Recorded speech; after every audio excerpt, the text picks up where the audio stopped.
Busted my wife cheating, so I ended her affair partner's marriage. I'm at a complete loss. I don't know what to do. There were signs, and I overlooked them. I was blinded by love and never imagined this would happen to me. Not with her, my wife and best friend of nearly 20 years. I work out of town and wasn't supposed to be back until tonight. We were supposed to leave for a 2-week road trip tomorrow.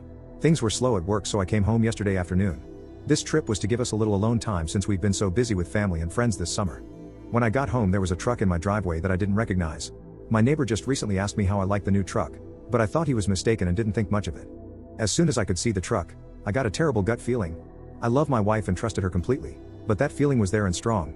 I snuck around the side of the house to our bedroom window. It was open and I could hear them as I got close. I looked in the window and my worst fear was confirmed. They were right there, completely naked, on my bed. I walked away. I have been fighting the urge to do something that I know I will regret. I'm struggling to care what happens to me at this point. I went to my family's cabin for the night and drank everything there. Today I was on my way home to confront her and decided against it. I'm not ready. All I can feel is anger. All I can think about is violence. I'm not in a good place right now. Not good enough to see her. I'm back at the cabin right now. I have a 60 ounces of rum, and have been staring at it for an hour. I want to get drunk and forget this, but I don't want to get drunk and make bad decisions. I know this is a critical moment in my life and my actions in the coming days will dictate the rest of my life. That's why I'm here. I need help. I'm not ready to speak to family or friends, so I am reaching out to strangers. Fuck this, world. Update, busted wife cheating. The amount of support and advice I've received is unbelievable. I actually got choked up just realizing how many great people there are out there willing to help a stranger. It gives me a bit of hope for the world at a moment when I needed it most. The downside to all of this support is that I am struggling to respond to people. I have over 600 private messages unread and several hundred comments unread. I want to say thank you to everyone individually, and I'm going to make an effort to do that, but it won't be quick, so I will just start by giving a big thank you to everyone for your kind messages and helpful advice. It really means a lot to me. I have noticed several comments and questions that keep popping up and wanted to provide clarity in addition to my minor update. If you can't tell, I am feeling a lot better today. The pain almost completely went away. I still feel like I've been punched in the gut, but otherwise I have begun looking to the future. It has been 2 days, so this doesn't seem right to me. Is this a calm before the storm, or am I just freakishly resilient? As for the questions and comments I've received, here are some cliff notes to clarify some things. When I said wife and best friend, I was referring to the 2 roles my wife played in my life. The other guy was not my best friend, or even someone I knew. I didn't get a great look at him, but from the quick glance and seeing his vehicle, I don't feel like this is someone I know. We do not have kids. We were planning to have them soon though. We recently sold our house and were set to move closer to my job in September when the new owners take possession. I am going to thank my neighbor, but I'm going to do it subtly like he did for me. A lot of people have been asking me about the signs I mentioned overlooking. Off the top of my head, here are a few. Was texting abnormally late at night. Went for after work drinks with friends, regularly. This was not like her, but I was glad that she was being social. She had yoga once a week but was apparently not paying because one of her coworkers was the instructor and she was helping with setup and cleanup. I also thought she was very inflexible for someone who went to yoga. Unknown caller hang-ups. We regularly answer each other's phones if we are closer to it. Several times she had an unknown caller who would hang up as soon as I answered.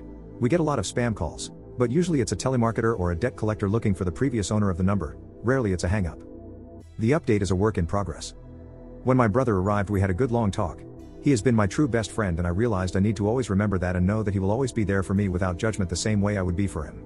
He really sets the standard for what a true friendship is, even if we fight on occasion. Since I was supposed to be home last night, I decided to respond to my wife's text.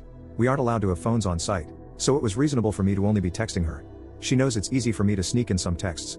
I wrote her and said I needed to go to one of my company's remote sites and wouldn't be able to call her until the end of the weekend. I told her that I would cancel all of the reservations and rebook later. She said she could take her best friend with her this weekend to the romantic bed and breakfast on a vineyard that I booked. I knew it wasn't the best friend she wanted me to think would be going. I told her that I already gave it to my brother and his wife since it was non-refundable and they would pay me back in a month. This morning, I canceled all of the reservations except the romantic one. My brother is coming with me. Fortunately, the hotel let us switch from the honeymoon suite to a room with 2 beds. There also happens to be a really nice lake and boat rentals nearby, so this just turned into a long overdue fishing trip with my brother. This means I am free for the weekend. I don't have to write her or talk to her for a few days, so that relieves some stress and gives me more time to think. I am currently in the mindset to get a divorce. I honestly can't see it any other way. My brother is supportive of this, but has asked me to take a few weeks and speak to someone. His wife has a friend who is a couples counselor and is willing to talk to me on Monday. I don't see it changing my mind, but at least it might help untangle some of this mess for me. I am also taking a bunch of the advice on here and starting to speak to lawyers, at the very least to prepare for what I think is inevitable. I want to do this right. I've never thought of her as someone who would try to screw me over, but I also never expected her to cheat, so I think I need to be prepared for anything. Thanks again everyone. I'm going to try to enjoy my weekend as much as possible.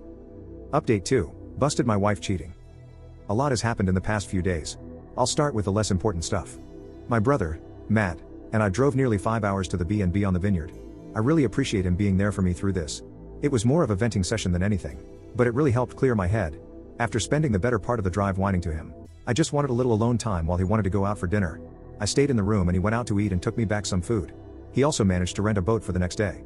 On Saturday we hit the water. The owner of the B&B knew about our plans for fishing and was nice enough to pack us a small cooler of food and drinks. It was their way of making the romantic package more useful for two brothers. It was a nice gesture. Fishing wasn't good. We both caught a couple of trout that we had to release due to their size, so the snacks from the B&B worked out great. We stopped fishing at mid-afternoon and then drove around to all of the vineyards and fruit stands buying food and cases of wine for Matt's wife Jen. That night we went for the biggest tomahawk steak we could find. On Sunday we drove back to Matt's place. He lives in the next town over from me, which is about an hour away from my place. When we arrived, Jen was there and we all sat and cracked a bottle of white we had chilling in the cooler. This is when the weekend officially ended for me. Jen told me that while we were away that she decided to go spy on my wife. She told me that the guy was at my place on Friday night all night, but on Saturday morning she managed to get there just as he was leaving. She followed him home and found the apartment where he lived. My wife stayed over there on Saturday night. The same time she was sending me text messages saying she loves me and misses me. Jen said that she was splitting her time between visiting family who live in my town and stalking my wife. She said that she happened to catch my wife leaving his apartment on Sunday morning and took a few pics of them hugging and kissing before she got into her car. I don't want to see them. That pretty much sealed the deal for me. I don't think I could ever trust her again if she can turn it on and off so easily to tell me she loves me while being with a different guy. Still, I decided that I am not going to jump to a knee-jerk reaction based on emotions. I need to remain calm and level. That's when Jen told me that Sharon was coming over for dinner. Sharon is the counselor that Jen set me up with an appointment for. To clarify, she has never met my wife and this was my first time meeting her as well. Sharon was a very nice person and we got along great. After dinner, Sharon and I went for a walk around Matt's neighborhood to walk the dogs and have a bit of a private conversation. Sharon was really helpful in the fact that she was a great listener and made me feel like I didn't need to be guarded. It was therapeutic to be that free with describing my feelings. As much as I am comfortable with my brother, this was just different and very needed. It's the same reason why I like writing this on Reddit. It's a vent session that helps me untangle some of the mess in my head. Our walk lasted an hour and the only real advice that Sharon gave me was to not delay the conversation with my wife. She said that the longer I wait, the harder it will become to talk to her about this. She said I need clarity more than anything at this point, and my wife is the only person that can give that to me. Later that night Jen and Matt offered me to stay with them for as long as necessary. I know that Matt and I have an expiry period for being in close quarters with each other, so I spoke to my boss who was able to set me up in company housing. I've been staying there every second week for a while, but have to leave on days off. He managed to make it work for me to stay full-time for a few months if I needed. I decided to rebook with Sharon for later this week. I figured our walk sufficed for the first session. She agreed. I spent the night on Sunday just laying in bed thinking about how to approach this. I struggled with this because even the imaginary scenario in my head was making me angry or sad. I decided I would just wing it. I'm usually good under pressure. Yesterday I woke up and said my goodbyes to Matt and Jen. I drove towards home and was thinking what if he was there when I arrived. Then I thought that it would likely just put me back in the angry spot I was a few days ago. I decided to do a drive-by first. Neither his truck or my wife's car were there. I went inside and grabbed a bunch of essentials and things I don't want to part with. Mainly just some photos and old family heirlooms. I got them all packed up in my truck and then headed over to the guy's apartment. Her car wasn't there either, but his truck was. I decided to write her to see where she was. She said she was getting groceries. I trust her so little right now that I drove by the grocery store and actually confirmed she was there. I feel so dirty admitting that I did that, but my trust is broken and it's the only way I can be certain of anything.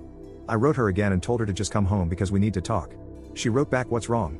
I just responded and said she needs to be ready to be honest, and then turned my phone off. She got home 15 minutes later.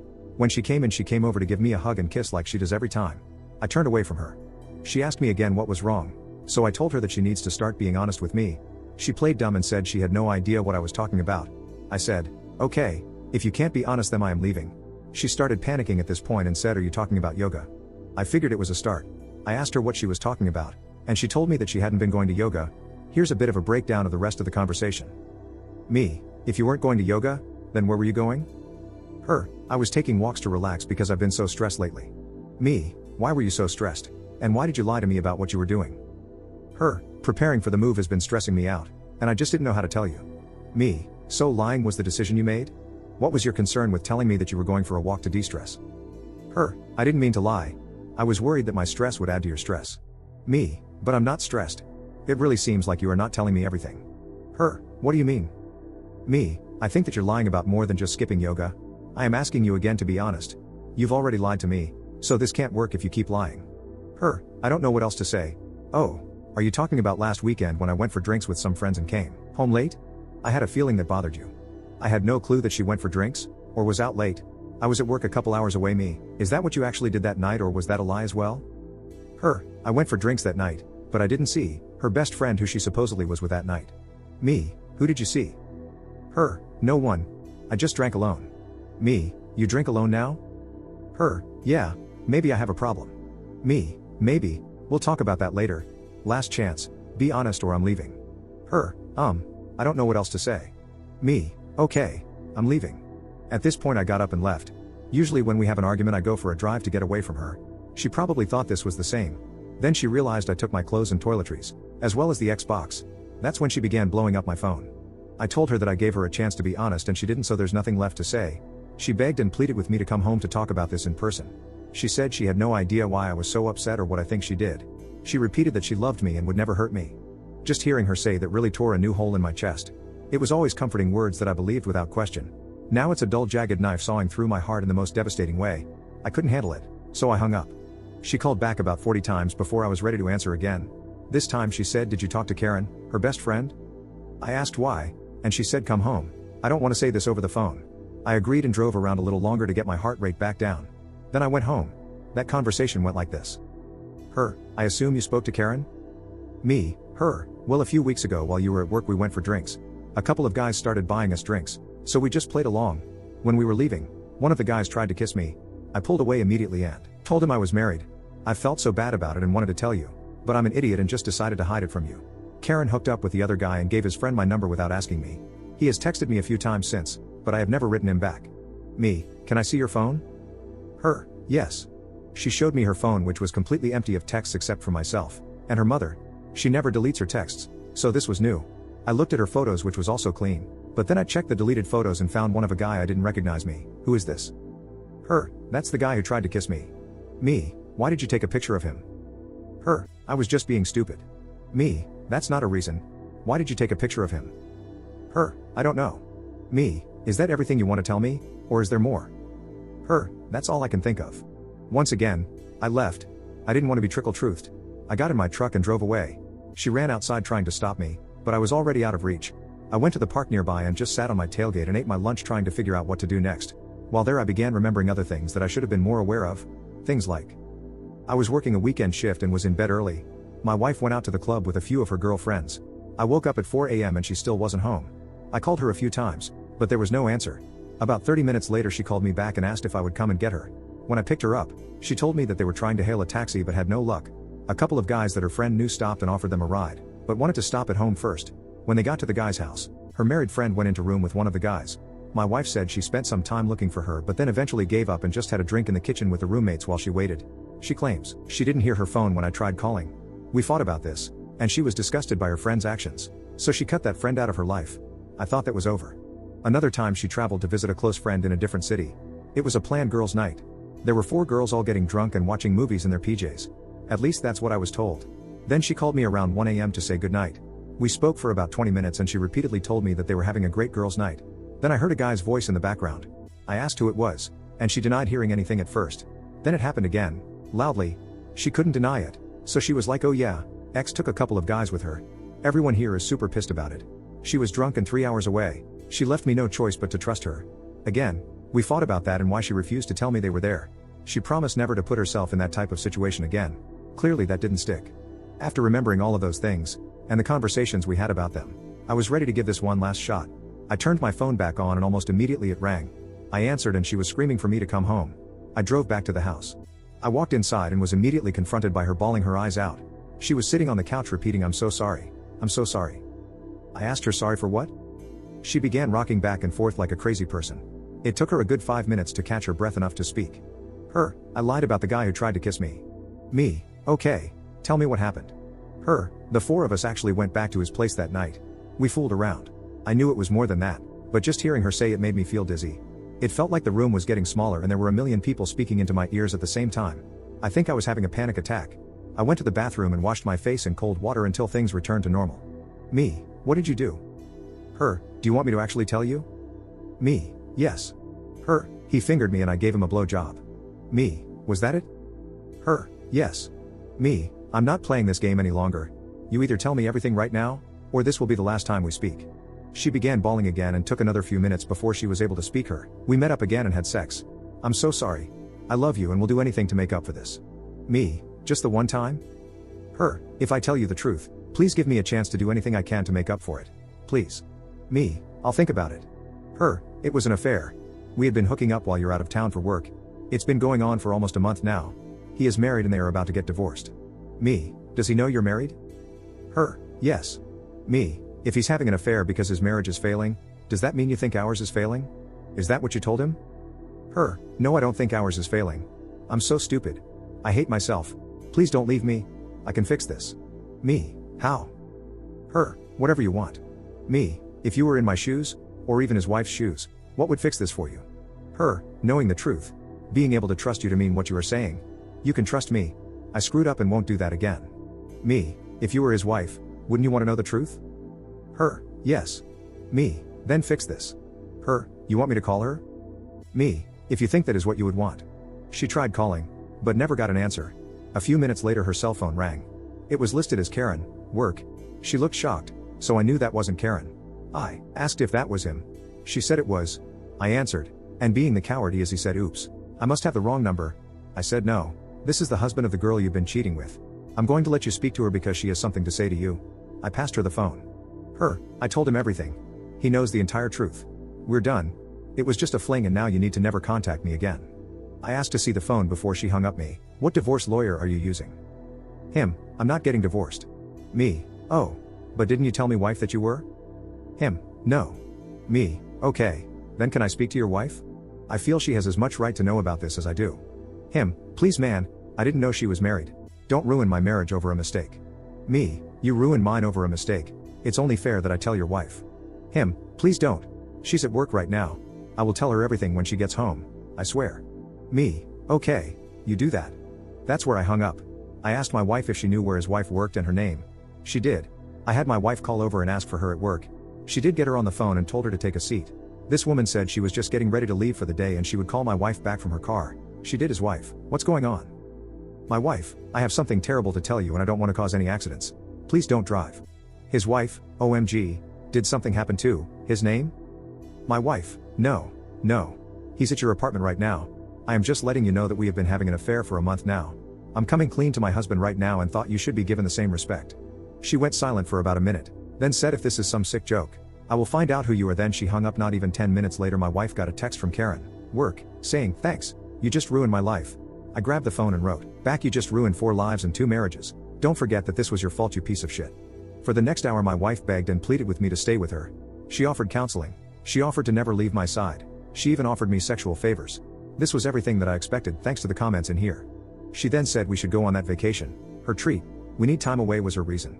We need to spend some quality time together because my work schedule has been pushing us apart lately. Also exactly what I expected her to say. She wasn't expecting me to tell her that I went anyway. She also wasn't expecting me to tell her that I already have counseling booked for myself. She definitely wasn't expecting me to tell her that I busted her on my very own bed. I could only imagine she didn't expect me to have a place already lined up to stay. When I told her all of that, she fell to the floor bawling. She started saying how she doesn't deserve to live. She told me I should just kill her right now because she's too terrible to be with anyone. It went on like that for a while. I stayed for a total of 4 hours listening to her make excuses, then try to hug me or cuddle me, or even blow me if I would just stay and work through this with her. In the end, I called Karen and told her that her cheating friend is suicidal and that she should come keep an eye on her. Then I left. It's been almost a full day since that went down and I haven't spoken to her since. She has been calling and texting me all day. Her friends and family have been calling and texting me all day. Everyone has a different excuse, or a different plea for empathy. Her father is the only one who wrote me and told me that I need to do what is best for me and that he will always love me like a son no matter what happens. Reading that was what made me have a good cry for the first time since all of this began. I meet with Sharon, my counselor, tomorrow and a lawyer on Thursday. I think I know where this is going, but until it happens I am just not sure about anything. I'm sorry for the overly long-winded story. It just helps to vent in this way. Again, I really appreciate all of the comments and messages. The people sharing their own stories like this are really helping me feel less broken and giving me more hope. I sincerely appreciate everything you've all said and done for me.